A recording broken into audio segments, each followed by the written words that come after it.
Hey, good afternoon, you guys. It's me again. It's Boo. My real name is Destiny, but I prefer to go by Boo. All my family calls me Boo, and you're like family to me. Today, I'm going to talk about. I was told I would never have children, and you might hear music in the background, so I apologize if you can't hear me.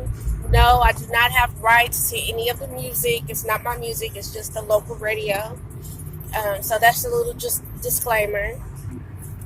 Anyways, I was told that I would never have children. Um, where do I start? I guess when I was about 21, so that would be about 5, 6 years ago, I started having really painful menstrual cycles. I mean, I would be in the ball on the floor. I would bleed very heavily. I would have to go to the hospital, get shots, and help slow down the bleeding. They told me to take birth control. I've tried almost every birth control, excluding the IUD. And then it was just miserable for me. So it came to the point where I finally went to my gynecologist, and he was telling me that I have endometriosis. And for those who know endometriosis, I don't have to explain, but for the ones that don't know what it is, it's basically like this is your uterus, and the inside of your uterus, which is this part, would shed during your cycle. So it sheds and it comes out as a menstrual cycle. Well, instead of everything shedding and coming out of my body, with endometriosis, it would just attach to different organs in my body, like my anus, or maybe a fallopian tube, maybe somewhere in the abdomen or whatever, causing severe pain. So that's where I would get the pain from. So with that being said, and I was in so much pain, and he's seen my reviews from going back and forth to the hospital, he suggested that I basically get a hysterectomy. And at the time, I was very unaware of what a hysterectomy was. And I was like, okay, well, let's do that. If that's going to stop this pain, it's going to help my cycles, let's do it. And then he educated me some and was like, no, if you don't have any children, this is a big decision, and you need to make sure that you're ready to make this type of decision. So go home for about a week or two, talk about it with your family or husband or whatever your situation is, and let me know, basically. So I scheduled another follow-up appointment, and he did a pap smear that day just because it was time. And I went home, and I was just thinking about, wow, I'm 21 at the time. I have no children. I plan to be married someday. I plan to have, a decent-sized family when I'm able. So ultimately, I opted out of doing that. I chose not to have the hysterectomy. And as I said once before, I am a God-fearing woman. So I prayed about it, and immediately I didn't get any relief. But that's really when you want to see your faith see you through. So I continued to pray about it. There'd be some months where it would just be so unbearable. I couldn't work. I couldn't sleep. Just in a whole lot of pain. It'd be other months where I could even barely have any issues. So fast forward a couple of years, I was concerned. I had been in a relationship for a long time. I just wanted to know if pregnancy would ever be an option for me. So they did an ultrasound to check my body parts down there and everything.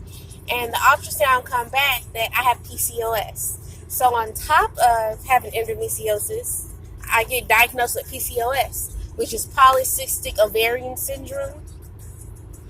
And basically what that is like a bunch of cysts on your ovaries. And it just, your hormones are imbalanced. So that alone causes infertility issues. Endometriosis causes infertility issues. So the odds are really against me. A lot of doctors are telling me to basically get a hysterectomy. This will solve a lot of your issues and go from there. But me being who I am, wanting children, I was like, no, it got to be a different option. It got to be something else. So they put me on this medication called metformin. And metformin helps with PCOS symptoms. It also helps with people with diabetes, prediabetes, and a list of other things. But this particular medication is very sensitive on your stomach. So if you take this medicine every day at the same day, you're good.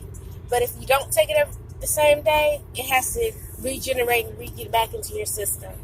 And during that process, when your body's getting used to it, usually a week or two,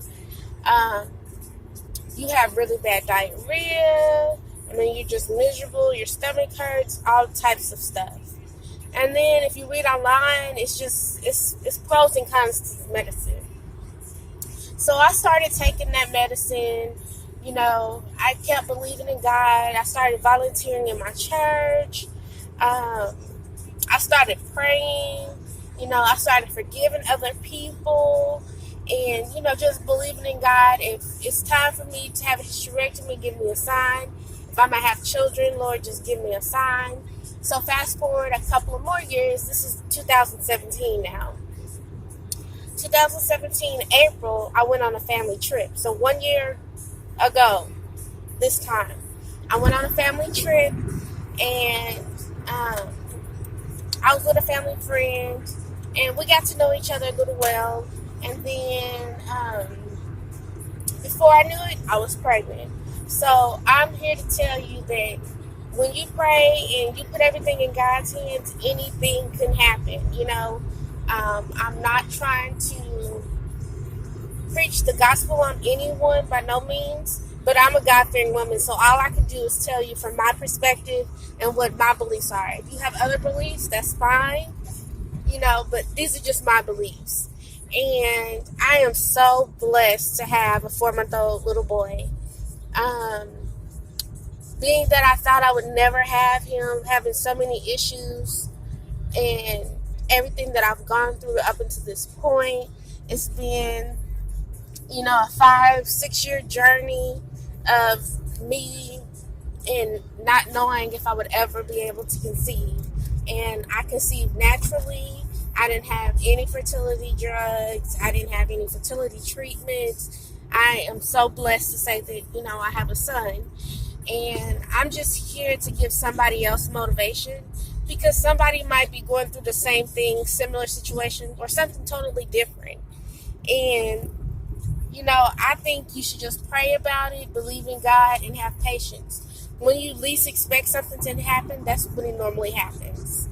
So, that's all I have to say for today. It's not really a long video. I'm actually driving right now.